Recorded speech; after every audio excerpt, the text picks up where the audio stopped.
for TSM. At least from the pick and ban standpoint, we know that it kind of cost them because they kept trying to kill Rush. So This is true. And these are the two TSM teams. TSM, sorry about that. TSM bans Nidalee, which is no surprise. They banned that away from Rush. C9 bans Lulu. That's a really popular ban for C9 at the moment. Banning the Lulu. Keep it off of Bjerg. Keep it off of Hanser. Or just it's a good champion. They ban it a lot. I believe it's again third time they've banned it. Ori is a really good ban by TSM because Jensen has shown very, very, very, very good results on him. 2-0 on her. I'm sorry, 2-0 as we saw. His ults have always been on point, either ulting Rush after jumping in as a Nidalee or a Lee or something like that, or Balls if he's been on Malphite or been on someone who can engage. The Fiora ban was really, really interesting to me from C9 standpoint because I didn't realize before making this video that Balls was 3-0 as well as Hans, just like Hanser was. But I think they were just like, all right, Balls, you're not going to be able to handle this game. Yeah, like Balls wouldn't be able to take over the game as much as Hanser I think would have been able to take over the game. So I do like that ban from C9.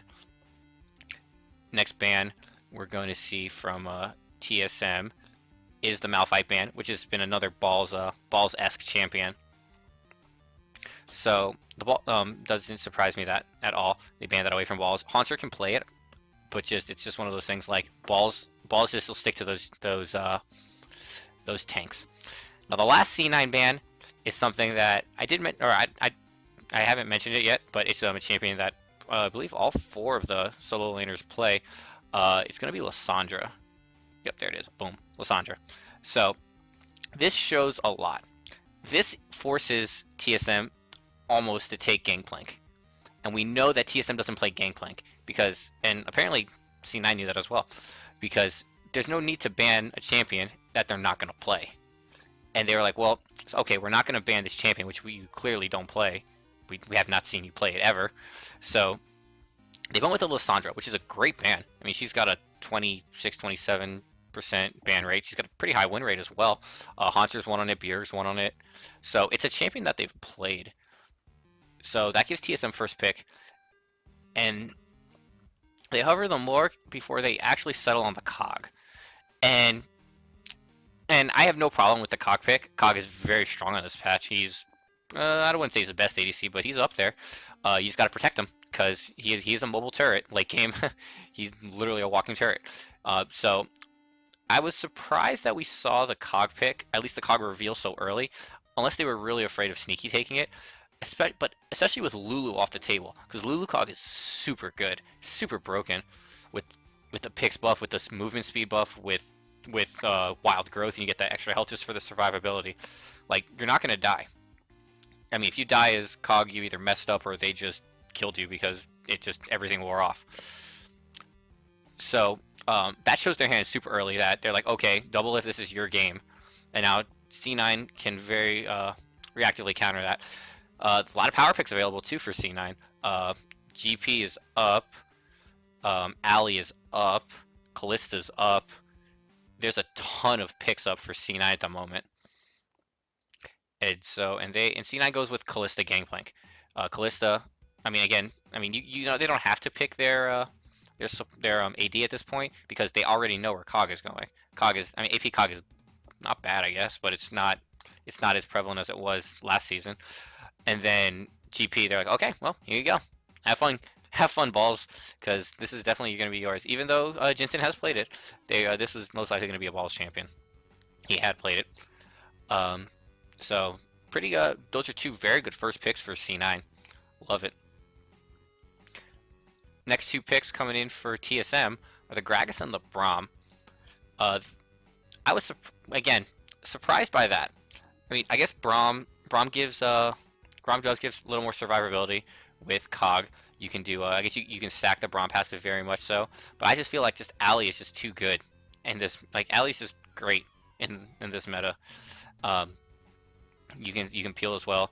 Braum, I don't know. I'm just not a fan of Braum. And then Gragas. Gragas is probably was the most hyped jungler coming into 6.3 with the his buffs to his W, the Q slow being to it at all. You don't have to charge it anymore. And then with Runic Echoes giving him extra movement speed, it helps his clear along with the AoE from the W. So Gragas had a little hype coming in behind him, and I don't recall if Sven's played him a lot when Gragas jungle was good before they nerfed it and he was unplayable. So not too bad. Not a bad pick. It doesn't exactly. It's not a rush type of jungler, so it wasn't exactly a takeaway pick. But that's a fine lock in it there because you lock in your AD and your jungler, your AD, your support, and your jungler. So that's not a bad pick there. I probably would have liked to see a different champion out of him, maybe someone more aggressive. But the Gragas is fine. We got the hype train, so all aboard. We'll see. I have a stat about Gragas which I will talk about after in a little bit. So back over to C9. They're gonna lock in jungle and support at this time, and let's see what we got here. And the jungler, we're locking in Lee Sin, which is a rush specialty. He is very, very good on Lee Sin. He's very good at. He just has his presence known, forces his way in, and is just really good about how he moves around the map. And then the surprise pick for me with Ali on the table, Ali and Morg both on the table. Especially with a Braum, with a Braum and a Gragas on the table, they went with Soraka, and Soraka's a really, really interesting pick because she's kind of in a weird spot right now. Now they're like so much so that they're reworking her on the PBE at the moment. So, but the healing is really good, no problem with it. So they were just kind of just like, all right, if we get into team fights late game, we're just gonna heal everything back and then be fine. So you almost like she's a support that you almost have to focus, and TSM were like, okay, we can kind of deal with that, which they couldn't apparently. All right, last two picks coming in. Bjergsen goes LB, and then Haunter goes Poppy. So Haunter finally playing the Poppy for the first time since a really long time, probably since week 3. Good champion. It helps out with the protect the cog conk. A ton of disengage, ton of peel. Poppy with her ultimate, Poppy with her knockaway, Poppy with her W. The Poppy's really good as well for Lee Sin. It can help protect Cog, help protect anyone. I like that pick. I do not like the LeBlanc pick at this point, and I will tell you why. Because LeBlanc is fine. LeBlanc is fine, a fine champion. She's good. She just doesn't see as much play as she probably should. It's just the fact that you have Kog'Maw. So your win condition is get to like 35 minutes when Cog has 4 items, 3.5 items, and make sure he just doesn't die. So obviously you can't pick Lulu, but with Zillion on the table, with Karma on the table, Karma we know is definitely back in the meta because GBM has played it multiple times, and then Zillion, I mean, just giving Kog'Maw second life, like that would have been perfect. But he went with the carry oriented super assassin LB, not a problem, but just more so like I feel like it just was counterintuitive and it didn't help out the comp in any way. And then the last pick from Jensen was the TF. So was the TF? There it is. Boom. He did. Did he take Ignite or did he end up going Ghost? I think he ended up going Ignite actually. Yeah, he did take Ignite. Interesting. So the TF pick was really good in my opinion because with the GP ultimate, he just had there's a ton of global pressure. You almost can make a fight like a 4 if you count the ultimate as a person, almost a 4v2 or whatever, however you want to count it, or 4v3 if you want to go dive bottom or something. So TSM has this kind of like skirmishy like protect the cog comp, and then C9 has this like super dive, like split pushy global comp.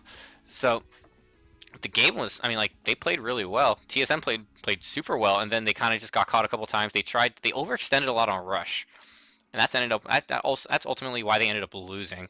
Like they should have been fine. Like just they had the game. They were up a ton of gold. They were up a Baron. They were up an inhibitor, and they just couldn't close out the game. Rush had this like sneaky bias, like a third item GA or maybe second item. He had a really early GA, so they spent a lot trying to kill him. Like Rush got caught multiple times and was just so tanky that it didn't matter. So ultimately, at the end of the day, like TSM lost because they just couldn't. They never got a good engage, and then when they finally got engaged on, they got engaged on I think 2 or 3 times. Like I think 2 times to end the game. Cog couldn't do anything. Svenskeren didn't. I was not impressed at all with his Gragas. Like he was using. Like they just used so much to get rid of Rush that they just kind of like the late game they played really poorly in their decision making when it came to team fighting. So Bjergsen was like as LeBlanc is, he was kind of like if you can't pop that one carry as LeBlanc, you're kind of useless. And the Soraka kind of countered that. So that was the one thing like they like picking a bunch of like the LeBlanc into the Soraka was just odd to me at that point. Where I mean like it's like okay if he goes to try and insta kill someone, Soraka can just ult or Soraka can just heal or like so that was the one thing that kind of caught me by a little surprise. So TSM did lose. It was a very good game. It was a disappointing game for me because I don't like C9 very much. But uh, so we'll see. We'll see how TSM bounces back. All right, so jumping into the next game um, against Dignitas in the second game. Tough loss to C9, but should be able to bounce back against Dignitas. Dignitas is a one of the lower ranked teams.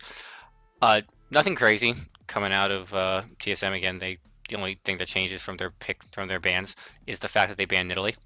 Banned it one more time instead of anything else. So Nidalee moves up to 3. Dig, on the other hand, they showed that they don't play Gangplank and they don't play Rise. So Gangplank and Rise they banned 6 times each. That's a lot. Rise they banned I think 6 games in a row. 1, 2, 3, 4, 5, 6. Then they finally were just like, all right, we can deal with it. I think if we have to. So they banned Lulu a lot. Lulu 4 and Fiora 4 times. So banned against TSM as well. So that was a little foreshadowing there because Hunter again is 3-0 on it. So let's see here. Nothing else really crazy. They had ADC bans here and there. Rek'Sai they banned as well, and Tom. Tom they banned when he was good. So wasn't anything crazy. Actually, that's a off stat. It's 2 only. So going into their picks, now the first 2 games they played with Smitty J, who they did beat CLG in that second game, but then overall they must have had better sprint results with Billy Boss. So Billy Boss is really bad on Poppy, apparently 0-3. Then he's 0-1 on Quinn and Gnar. His only 2 wins so far have been on Trundle and Tom. So it was interesting that they banned Tom so many times, even with Billy playing him. Trundle 1 and 2, kind of in a weird spot in the meta. Trundle will always be good when tanks are good, so if he's good to pick into a tank or good to pick kind of like to flex it, to kind of show their hand. Going to Kyrie in the jungle.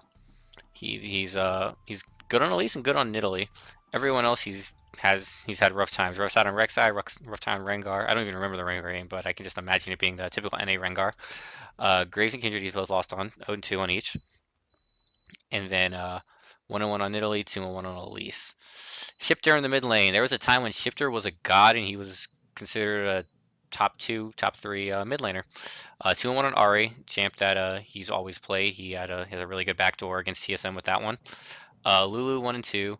And then just a bunch of Corki, Victor, Lux, LeBlanc, and Ivy, just showing off his champ pool. Unfortunately, he's lost on all those champions. So, sorry. Apollo in AD, nothing really interesting. He plays 3 champions. He's not good on Kalista though. I don't have his KDA, but it was not anything impressive. Ezreal 1 and 2, and then 2 and 3 on Lucian. So that's probably something that you're going to see a good bit of. Support side, Kiwi Kid plays a lot of things. 1-0 on Trundle when Trundle was broken. Then Trundle kind of fell out because he got nerfed. 1-1 on Bard, 1-3 on Ally. Then he's lost on a lot of people. Lost on Thresh, Morgana, Braum, and Shanna. Again, nothing really changes on TSM side. So Billy Boss showing off that he plays a lot of tanks. Doesn't really carry too much. He played Quinn and he lost on it.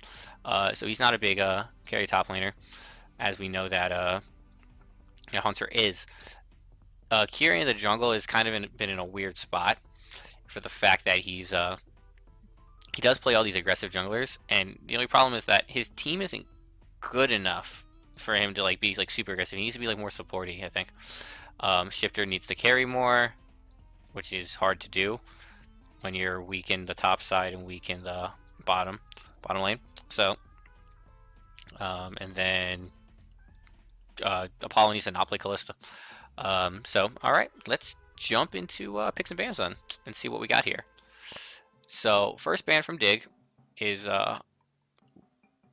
Fiora. Not surprising.